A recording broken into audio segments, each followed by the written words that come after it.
الحمد لله نحمده ونستعينه ونستغفره ونعوذ بالله من شرور أنفسنا ومن سيئات أعمالنا. من يهده الله فلا مضل له ومن يضلل فلا هادي له، وأشهد أن لا إله إلا الله وحده لا شريك له، وأشهد أن محمدًا عبده ورسوله. يا أيها الذين آمنوا اتقوا الله حق تقاته ولا تموتن إلا وأنتم مسلمون. يا أيها الناس اتقوا ربكم الذي خلقكم من نفس واحدة وخلق منها زوجها وبث منهما رجالا كثيرا ونساء، واتقوا الله الذي تساءلون به والأرحام إن الله كان عليكم رقيبا. يا أيها الذين آمنوا اتقوا الله وقولوا قولا سديدا يصلح لكم أعمالكم ويغفر لكم ذنوبكم، ومن يطع الله ورسوله فقد فاز فوزا عظيما. أما بعد، فإن أصدق الحديث كتاب الله جل وعلا، وخير الهدي هدي محمد صلى الله عليه وسلم، وشر الأمور محدثاتها، وكل محدثة بدعة، وكل بدعة ضلالة، وكل ضلالة في النار. أيها الناس، يقول الله سبحانه وتعالى في كتابه العزيز: بسم الله الرحمن الرحيم: والسماء ذات البروج واليوم الموعود والشاهد ومشهود قتل أصحاب الأخدود النار ذات الوقود إذ هم عليها قعود وهم على ما يفعلون بالمؤمنين شهود وما نقموا منهم إلا أن يؤمنوا بالله العزيز الحميد الذي له ملك السماوات والأرض والله على كل شيء شهيد. إن الذين فتنوا المؤمنين والمؤمنات ثم لم يتوبوا فلهم عذاب جهنم ولهم عذاب الحريق. إن بطش ربك لشديد إنه هو يبدئ ويعيد وهو الغفور الودود ذو العرش المجيد فعال لما يريد. الآيات. وقد جاءت أحاديث عن نبينا محمد صلى الله عليه وسلم تفسر بعض آيات كتاب الله العزيز، ألا وهي قصة أصحاب الأخدود. عن سهيل رضي الله عنه أن رسول الله صلى الله عليه وسلم قال: كان ملك في من كان قبلكم كان له ساحر، فلما كبر قال للملك: إني قد كبرت فابعث إلي غلاما وعلمه السحر.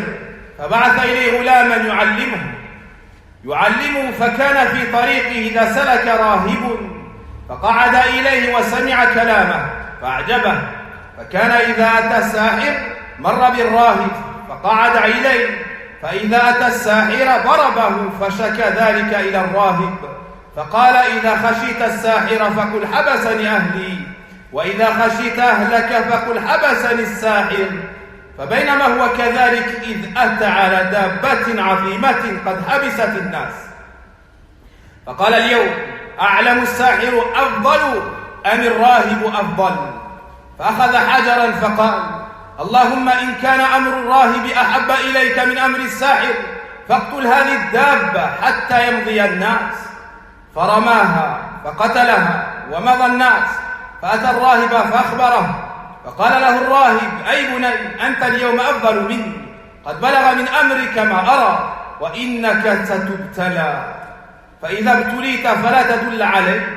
وكان الغلام يبرئ أكمه والأبرص ويداوي الناس من سائر الأدواء. فسمع جليس للملك قد كان عمي، فأتاه بهدايا كثيرة، فقال: ما هاهنا لك أجمع إن أنت شفيتني. فقال: لا أشفي أحدا، إنما يشفي الله، فإن أنت آمنت بالله ودعوت الله فشفاك. قال ربي، أو قال فآمن بالله فشفاه الله. فأتى الملك فجلس إليه كما كان يجلس، فقال له الملك من رد عليك بصرك؟ قال ربي. قال ولك رب غيري؟ قال ربي وربك الله. فأخذه فلم يزل يعذبه حتى دل على الغلام، فجاء بالغلام فقال له الملك أي بني، قد بلغ من سحرك ما تبرئ الأكمه والأبرص وتفعل. فقال إني لا أشفي أحدا إنما يشفي الله. فأخذه فلم يزل يعذبه حتى دل على الراهب، فأجيء بالراهب فقيل له ارجع عن دينك، فأبى، فدعا بالمنشار فوضع المنشار في مفرق رأسه فشقه حتى وقع الشقاه. ثم جاء بجليس الملك فقيل له ارجع عن دينك، فأبى، فوضع المنشار في مفرق رأسه فشقه به حتى وقع شقاه. ثم جاء بالغلام فقيل له ارجع عن دينك، فأبى، فدفعه إلى نفر من أصحابه فقال اذهبوا به إلى جبل كذا وكذا فاصعدوا به الجبل، فإذا بلغتم ذروته فإن رجع عن دينه وإلا فاطرحوه. فذهبوا به فصعدوا به الجبل، فقال اللهم اكفنيهم بما شئت، فرجف بهم الجبل فسقطوا. وجاء يمشي إلى الملك فقال له الملك ما فعل أصحابك؟ قال كفانيهم الله. فدفعه إلى نفر من أصحابه فقال اذهبوا به فاحملوه في فرقور أي سفينة فتوسطوا به البحر، فإن رجع عن دينه وإلا فاقذفوا. فذهبوا به، فقال اللهم اكفنيهم بما شئت، فانكفأت بهم السفينة فغرقوا. وجاء يمشي إلى الملك فقال له ما فعل أصحابك؟ قال كفانيهم الله. فقال للملك إنك لست بقاتل حتى تفعل ما آمرك به. قال وما هو؟ قال تجمع الناس في صعيد واحد وتصلبني على جذع، ثم خذ سهما من كنانتي، ثم ضع السهم في كبد القوس، ثم قل بسم الله رب الغلام، ثم ارمني، فإنك إذا فعلت ذلك قتلتني. ففعل ذلك الملك، فقال بسم الله رب الغلام، ثم رماه فوقع السهم في صدغه، فوضع يده في صدغه في موضع السهم فمات. فقال الناس آمنا برب الغلام، آمنا برب الغلام، آمنا برب الغلام. فأتى الملك فقيل له أرأيت ما كنت تحذر؟ قد والله نزل بك حذرك، قد آمن الناس. فأمر بالأخدود بأفواه السكك فخدت وأدرم النيران، وقال من لم يرجع عن دينه فاحموه فيها. أو قيل له اقتحم، ففعلوا حتى جاءت امرأة ومعها صبي لها فتقاعست أن تقع فيها، فقال لها الغلام يا أماه اصبري فإنك على الحق. فهكذا من زمان، هذه سنة الله في خلقه، هذه سنة الله في المؤمنين، الابتلاء والامتحان تكفيرا لسيئاته ورفعة في درجاته. أعوذ بالله من الشيطان الرجيم. بسم الله الرحمن الرحيم. ألف لام ميم. أحسب الناس أن يتركوا أن يقولوا آمنا وهم لا يفتنون ولقد فتنا الذين من قبلهم فليعلمن الله الذين صدقوا وليعلمن الكاذبين. وفقنا الله وإياكم للتمسك بالإسلام والسنة. الحمد لله رب العالمين والعاقبة للمتقين ولا عدوان إلا على الظالمين وأشهد أن لا إله إلا الله وحده لا شريك له وأشهد أن محمدًا عبده ورسوله صلى الله عليه وعلى آله وصحبه الكرام أما بعد. Dans Surat al-Buruj, Allah subhanahu wa ta'ala nous dit sur la traduction des sens approximatifs de ces versets: par le ciel aux constellations, et par le jour promis, et par le témoin et ceux dont on témoigne. Que périssent les gens de Al-Ukhdud, que périssent, que soient maudits et éloignés de la miséricorde d'Allah les gens de Al-Ukhdud, par le feu plein de combustible. Qui sont ces gens? Des gens d'un peuple passé qui ont creusé des fossés, les ont embrasés, les ont attisés d'un feu ardent et ont contraint les croyants de sortir de leur religion, à sortir de leur religion. Et quiconque ne le fera pas sera brûlé, vif. Allah Azza wa Jalla nous les mentionne ici. Cependant qu'ils étaient assis tout autour, ils étaient assis face à ce fait, regardaient les croyants brûlés, sans aucune pitié, ils voyaient les croyants brûlés, hommes et femmes, personnes âgées et enfants, même nouveau-nés. Ils étaient ainsi témoins de ce qu'ils faisaient des croyants, à qui ils ne reprochaient que d'avoir cru en Allah le puissant, les dignes des louanges. Pour quelle faute ont-ils été brûlés? Quels étaient donc les reproches? Allah nous dit: illa an yu'minu billah, juste parce qu'ils ont cru en Allah. Voici pourquoi est-ce qu'ils ont été brûlés. Parce qu'ils ont reconnu l'unicité du Seigneur des mondes, Allah Azza wa Jal. Parce qu'ils ont refusé de se prosterner devant un autre que lui, de lever les mains vers un autre que lui, de se prosterner pour autre que lui, de craindre autre que lui, de n'aimer d'un amour adoration autre que lui, de ne placer ses espoirs et de ne compter que sur lui. Pour cela, ils ont été opprimés, assassinés et brûlés vifs. Pas parce qu'ils transgressaient, pas parce qu'ils assassinaient, volaient, opprimaient, non, mais pour leur foi, pour leur religiosité et leur droiture religieuse et comportementale. Puis Allah Azza wa Jal nous dit sur la traduction des sens de ce verset: ceux qui font subir des épreuves aux croyants et aux croyantes, c'est-à-dire qu'ils les ont brûlés, puis ne se repentent pas, malgré la gravité de leur acte, Allah Azza wa Jal leur laisse la porte du repentir ouverte, bien qu'ils aient brûlé ses alliés, ses bien-aimés. Allah Azza wa Jal ne leur ferme pas la porte du repentir, puis ne se repentent pas, auront le châtiment de l'enfer et le supplice du feu. Puis Allah Azza wa Jal nous parle à l'opposé des croyants. Ceux qui croient et accomplissent les bonnes œuvres auront des jardins sous lesquels coulent les ruisseaux. Cela est le grand succès.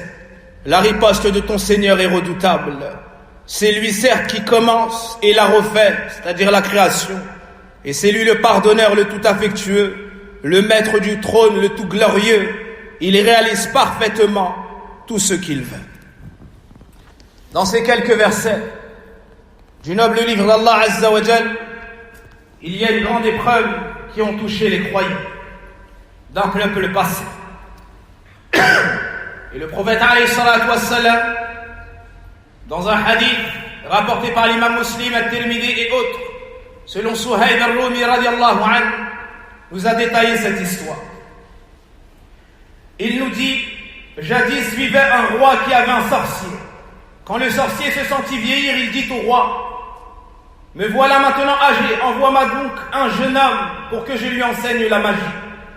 Il lui a envoyé un jeune homme. Sur son chemin vers le sorcier, le jeune homme rencontra un moine, c'est-à-dire une personne pieuse qui adorait Allah seul d'un culte sincère. Il s'assit auprès de lui et écouta ses paroles qui lui plurent. Le jeune homme, ayant entendu les paroles du moine, le rappel d'Allah, l'appel à Allah, son adoration seul d'un culte sincère, ça lui a plu, l'appel au tawhid. Il faisait ainsi chaque fois qu'il se rendait chez le sorcier. Quand il arrivait auprès du sorcier, ce dernier le frappait pour son retard. Il s'en plaignit au moine qui lui dit: quand tu as peur de la colère du sorcier, dis-lui, j'ai été retenu par ma famille. Et quand tu crains la colère de ta famille, dis-lui, j'ai été retenu par le sorcier. Entre-temps, voilà qu'une bête énorme interdit le passage aux gens. Le jeune homme dit: aujourd'hui je vais savoir qui du sorcier ou du moine a la plus grande valeur, est sur la vérité.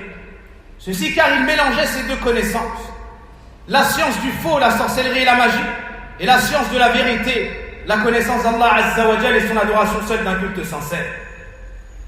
Alors, dès lors qu'Allah Azza wa Jal veut le bien pour son serviteur, malgré tout lui facilite et lui aplanit les causes qui le mèneront vers la réussite. Donc il y a une bête énorme qui interdisait le passage aux gens. Le jeune homme dit: aujourd'hui je vais savoir qui du sorcier ou du moine a la plus grande valeur. Il prit une pierre et dit: ô Allah, si l'œuvre du moine est préférable à celle du sorcier, tue cette bête afin de permettre aux gens de passer. Il la frappa alors avec la pierre et la tua sur le coup. Les gens eurent ainsi la voie libre. Il vint en informer le moine qui lui dit: mon petit, tu es devenu maintenant plus fort que moi. Puis tu es arrivé à ce miracle. Puisque tu es arrivé à ce miracle, et tu vas certainement être mis à l'épreuve. C'est-à-dire que les invocations de l'enfant étaient exaucées par Allah Azza wa Jalla, et c'est donc un signe de sa piété. Ainsi le moine, avec la plus grande modestie, reconnut la suprématie de cet enfant, sa piété, sa place chez Allah subhanahu wa ta'ala, et lui enseigna l'habitude sur les créatures d'Allah. C'est que plus tu es pieux, plus tu es éprouvé dans ta religion. Le prophète alayhi salatu wassalam nous dit: ceux qui sont le plus éprouvés sont les prophètes, puis ceux qui viennent après, puis leurs successeurs. Si tu es fort dans ta religion, ton épreuve sera forte. Et si tu as des faiblesses, alors elle sera plus faible et amoindrie. Et tu vas certainement être mis à l'épreuve. S'il en est ainsi, ne dis à personne où je suis. Ainsi donc le jeune homme en arriva à guérir l'aveugle de naissance. Et celui qui avait la maladie de la dépigmentation, il guérissait les gens de la plupart de leurs maladies. L'un des courtisans du roi, qui était aveugle, entendit parler du jeune homme. Il se rendit auprès de lui avec de nombreux cadeaux et lui dit: vois-tu tout ce qui est là? Si tu me guéris, ça t'appartiendra. Le jeune homme lui dit: je ne guéris moi-même personne, mais c'est uniquement Allah le Très-Haut qui guérit. Si tu crois en Allah, je l'invoquerai, je le prierai et il te guérira. Le courtisan crut en Allah et Allah le guérit. Il se rendit chez le roi et s'assit près de lui comme il en avait coutume. Le roi lui demanda: qui donc t'a rendu la vue? Il répondit: mon seigneur et maître. Il lui dit: as-tu un seigneur autre que moi? Comme Pharaon dit auparavant. As-tu un seigneur autre que moi? Le roi lui demanda. Et il répondit: mon seigneur est le tien, Allah. Le roi le jeta alors en prison et ne cessa de le torturer jusqu'à ce qu'il dénonçât le jeune homme. On fit alors venir le jeune homme et on lui fit la même chose. Ou avant cela, le roi lui dit: mon petit, te voilà arrivé avec ta sorcellerie au niveau de guérir l'aveugle de naissance, celui qui est touché par la dépigmentation et telle autre maladie. Le jeune homme lui dit: je ne guéris personne, mais c'est Allah seul qui guérit. Il le jeta alors en prison et ne cessa de le torturer jusqu'à ce qu'il dénonçât la cachette du moine. On fit alors venir le moine et on lui dit: renie ta foi. Chose qu'il refusa catégoriquement. On ordonna d'apporter une scie qu'on plaça sur l'arrêt de ses cheveux. Et on lui dit: soit tu sors de la religion, soit tu seras fendu et coupé en deux. Il refusa catégoriquement. On lui coupa ensuite la tête qui tomba en deux morceaux. On fit alors venir le courtisan du roi et on lui dit: renie ta foi, mais il refusa. On lui plaça alors la scie sur l'arrêt des cheveux, on lui coupa la tête qui tomba en deux morceaux. On fit ensuite venir le jeune homme et on lui dit: renie ta foi, mais il refusa. Le roi convoqua une partie de ses gardes et leur ordonna en disant: emmenez-le à telle montagne, escaladez-la avec lui. Une fois parvenu à son sommet, demandez-lui de renier sa foi et dans le cas contraire, jetez-le du haut de la montagne. Ils le prirent, escaladèrent la montagne et le jeune homme invoqua Allah: ô Seigneur, sauve-moi d'eux par ce qui te plaira. La montagne se mit alors à branler. Ils tombèrent dans le vide et lui seul redescendu, sain et sauf de la montagne. Il vint dire au roi: Allah m'a sauvé d'eux. Le roi lui dit: qu'en est-il de tes compagnons? Il dit: Allah m'a sauvé d'eux. Ensuite il envoya une autre délégation avec lui: prenez un bateau ou une barque, une fois au milieu de la mer, jetez-le s'il ne renie pas sa foi. Le jeune homme invoqua Allah: ô Seigneur, sauve-moi d'eux par le moyen qui te plaît. La barque se retourna et il se noyait. Et le jeune homme vint en marchant jusqu'au roi et lui dit: qu'ont fait tes compagnons? Il lui dit: Allah m'a sauvé d'eux.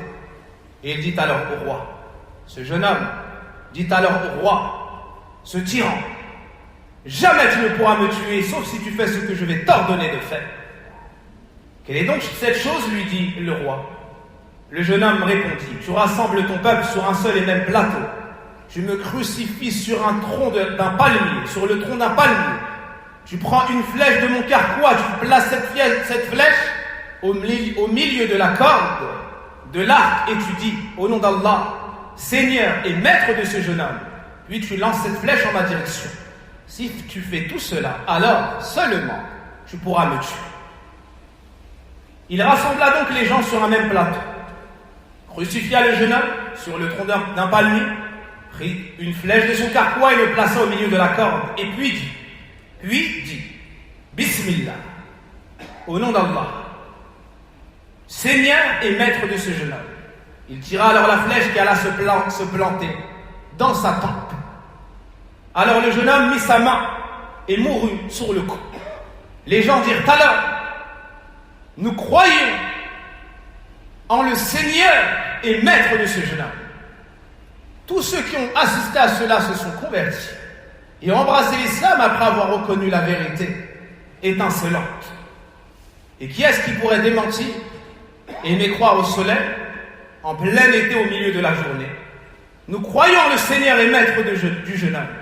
On vint dire au roi: ce que tu craignais est survenu. Par Allah, l'appréhension que tu avais s'est concrétisée. Voilà que ton peuple a cru en Allah. Il ordonna alors de creuser des fossés à l'entrée de chaque route. On les creusa et on y alluma le feu. Le roi dit: jetez tous ceux qui ne veulent pas renier leur foi. C'est ce qu'ils firent, c'est-à-dire qu'ils ont jeté tout le peuple croyant dans le feu attisé et ils les ont brûlés vifs. C'est alors que vint le tour d'une femme qui portait dans ses bras son nouveau-né, un bébé. Pensez-vous qu'ils ont eu de la pitié envers celle-ci ou son enfant? Pas du tout. C'est ainsi lorsque le cœur se durcit et sort du caractère humain. Elle eut peur et refusa de se jeter dans le feu. Alors Allah Azza wa Jal lui accorda ce miracle. Son bébé lui dit alors: ô mère, patiente, car tu es sur la voie juste, tu es sur la vérité. C'est ainsi que le prophète alayhi salatu wassalam nous raconte l'histoire de croyants qui nous ont précédés. Et les épreuves que nous vivons aujourd'hui et les tentations qui nous sont soumises dans notre foi aujourd'hui ne sont pas des choses nouvelles, mais avant nous les pieux ont été éprouvés. Avant nous, les pieux ont été éprouvés. Nuh alayhi salam, le premier messager envoyé aux gens de la terre, a été éprouvé et a été pris en raillerie par son peuple lorsqu'il construisait l'arche. Mais Allah Azza wa Jalla l'a élevé et a humilié ses détracteurs, les a noyés et a sauvé les croyants parmi eux. Hud alayhi salam ensuite a été éprouvé par son peuple. Allah Azza wa Jalla l'a secouru, l'a élevé et son peuple a été mis en déroute. Saleh alayhi salam après lui a été éprouvé et son peuple a tenté de lui nuire, mais Allah l'a préservé après l'avoir éprouvé. Il l'a sauvé lui ainsi que les croyants. Shu'aib alayhi salam pareillement, Ibrahim alayhi salam pareillement, Lut alayhi salam pareillement. Tous ceux-là ont été éprouvés jusqu'à Moussa alayhi salam et Isa alayhi salam, qu'ils ont tenté d'assassiner, mais Allah l'a élevé au ciel.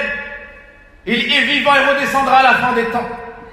Jusqu'au dernier prophète et messager, le meilleur de la création et de l'humanité, Muhammad ibn Abdillah ibn Abdil Muttalib, al-Hashim al-Qurashi, alayhi salatu wassalam.